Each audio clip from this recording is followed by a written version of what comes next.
Estamos de volta, segundo bloco do programa Meio de Campo. O programa hoje recebendo Paulo Emura e também o Marcelo Zeituni. A gente começou a falar no primeiro bloco sobre a Votuporanguense, falamos sobre a derrota, a atuação do CAV no jogo de ontem. Passar aqui os resultados dessa última rodada da Copa Paulista. O 15 de Piracicaba, pelo grupo 5, venceu o Água Santa por 1-0. E o Penapolense, eliminado pela Penapolense. E, aliás, aqui vamos só comentar que na primeira fase foi o líder do grupo, né, cheio de pompa, chegou na segunda fase, eliminado, mas venceu o São Carlos por 2-0. No grupo 6, o Santos B perdeu aí 2-1 para o Bragantino. E a Ferroviária, que tem a melhor campanha das duas fases, aí, 43 pontos somados aí, venceu o Catanduvense também eliminado. No grupo 7, o grupo da Votuporanguense, o CAV perdeu em casa 2-0 para o Comercial.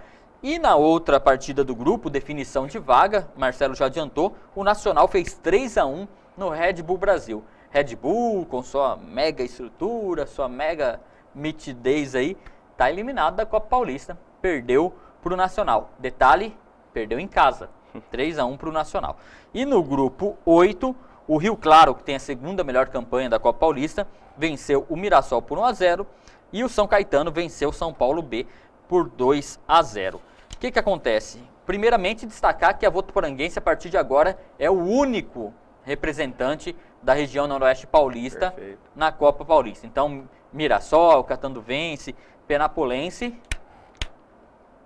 foram despachados aí, não se classificaram. E falando aí dos confrontos, ficou assim, ó, a Ferroviária vai jogar contra o Nacional, o Rio Claro contra o São Carlos, o São Caetano contra o Bragantino e o 15 de Piracicaba contra a Votuporanguense. Primeiramente, Paulo Emura, o que você achou aí desses confrontos e o que você espera no jogo contra o 15?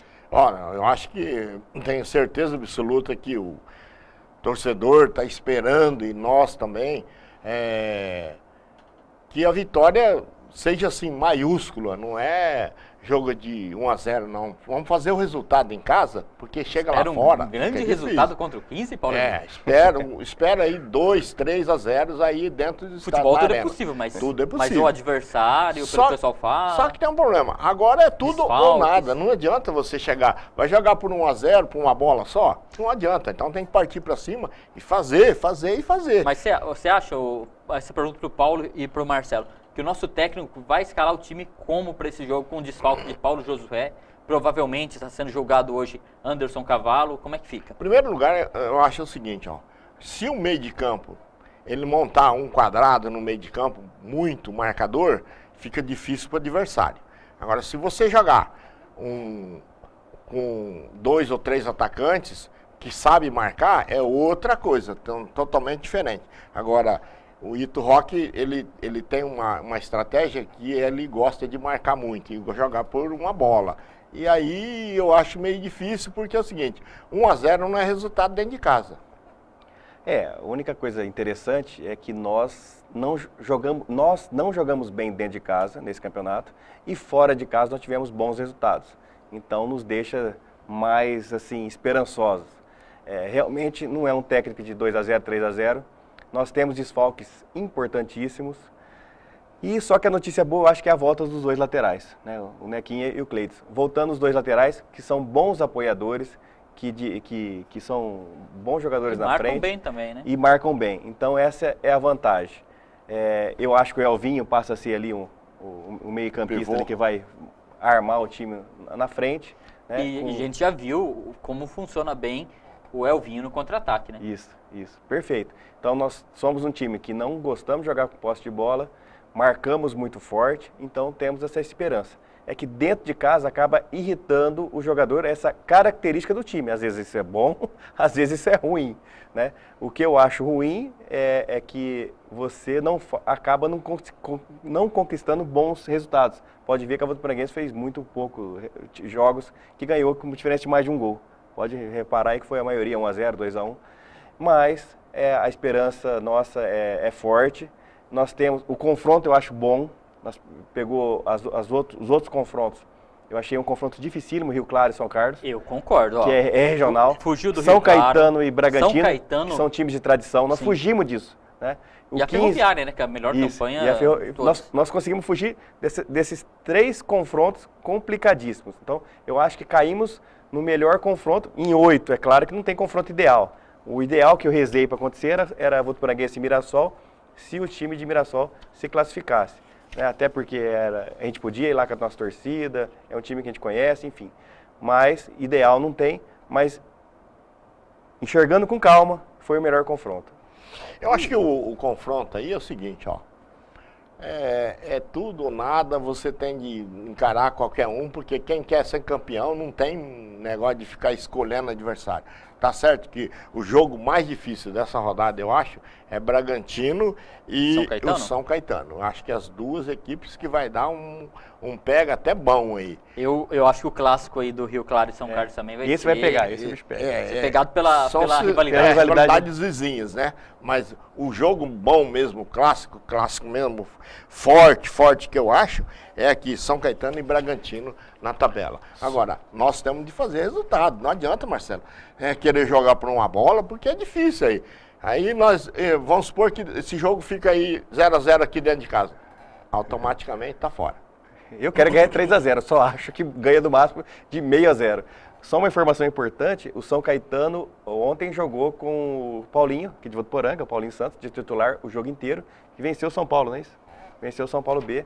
O São Caetano jogou então com o Paulinho, que é filho do nosso Chico, lá que fica na Arena Plinimarim, grande amigo nosso. Isso aí, 2-0, o São Caetano venceu a equipe do São Paulo. Parabéns aí pro Paulinho, mandar um abraço especial para ele, pro Chicão, pro Vitor Hugo, toda a família, que eu sei que o pessoal está sempre acompanhando a gente aqui da TV Unifeb. O Marcelo, essa vaia, o time ser vaiado em casa, a gente já viu isso várias vezes. O torcedor da Votuporanguense joga conforme o time e não o contrário, né? Na maioria das vezes a gente vê, quando o negócio começa a engrossar, o pessoal fica nervoso com os jogadores, vai o próprio time. Você acha que os jogadores vão saber assimilar isso, saber entender que é um calor do jogo, enfim, como é que você vê essa situação? Dentro do cenário, a derrota de ontem é interessante por um aspecto. Perdeu a vencibilidade, tomou gol, né, coisas que não tinham ocorrido ainda na segunda fase. Isso é importante. Por que é importante? Para baixar a bola, para saber onde nós estamos, né? E que condição nós podemos ter. Temos que ter vontade. Esse time atual não tem muita identidade com a torcida, eu enxergo isso. É um time que mal cumprimenta a torcida quando entra, ele cumprimenta só a torcida lateral, não cumprimenta a torcida dos fundos, não tem muita identidade, eu não vejo muita identidade ainda do técnico, a torcida não pegou no pé do técnico ainda, com raras exceções, né? Então, a energia sempre vem da arquibancada. O torcedor torce, o jogador joga. Não adianta o torcedor querer jogar ou o nosso atleta querer torcer. Então, cada um com a sua finalidade. Mesmo em estádios onde a gente vai fora de Votuporanga, tem 80, 100 torcedores, a torcida pega no pé do time adversário. Isso aí não é problema de Votuporanga. O torcedor, ele enxerga a vontade. Tanto é que eu já vi muitas vezes aqui dentro do Plinimarim, seja no estádio antigo ou na nossa arena, a Votuporanguense perdendo de 2-0 e a torcida empolgada com o time, torcendo. E por quê? Porque vê a vontade do jogador em reverter a situação. Então, o que faz o torcedor ficar nervoso, o que faz o torcedor ficar implicante, é a atitude do time. A falta de competência, às vezes, que ontem tinha algumas jogadas ridículas, né? Como, por exemplo, foi bater um escanteio lá e a bola passou por fora, né? Então, isso não é esquema tático, isso não é treinamento, isso é falta de qualidade técnica naquela jogada. Então, irrita o torcedor. Ou você acha que o torcedor vai bater palma com uma coisa ridícula daquela. Então, eu acho que cada um tem que se colocar no seu lugar. Eu acredito no potencial do elenco da Votuporanguense, acredito na qualidade do seu treinador e a competência da diretoria que montou um time que, nesse momento, tem que ser aplaudido. O único time da região, como você já disse, o único time da região que está na fase final e última da Copa Paulista. Então isso é motivo de orgulho e de parabéns, porque nós somos um time da A2 disputando com times milionários da Série A1. gente está com o tempo do segundo bloco já estourado, mas só para encerrar o Votuporanguense, Paulo. Eu acho assim que não adianta ficar aí querendo ver torcedor, essas coisas erradas, porque aqui em Votuporanga a torcida vai e a torcida gosta, e é um fanático torcedor da Votuporanguense, então não adianta. E todo mundo já sabe e tem que jogar, não adianta, tem que correr e tem que dar o sangue aqui, porque aqui o torcedor vai pegar no pé mesmo. O Ito Rock já sabendo disso, e ele veio aí montando esse plantel aí, muito bom, e aí nós estamos esperando para chegar mesmo, não adianta, nós queremos vencer e vencer. Isso aí, a Votuporanguense que deve ter desfalques, o Paulo Josué desfalque certo contra o 15 aí no primeiro jogo, mas lembrando que tem retornos, né? Tem a dupla de zaga titular, volantes, o pessoal vai se reforçar aí, vai reforçar a Votuporanguense para a sequência. A gente vai para o intervalo, daqui a pouco falar do Campeonato Brasileiro, que eu não estou nem um pouquinho contente hoje, viu? A minha segunda-feira tá ótima. E de todo o palmeirense também curtindo esse momento aí. Vai falar de como é que foi a rodada do final de semana já depois do intervalo.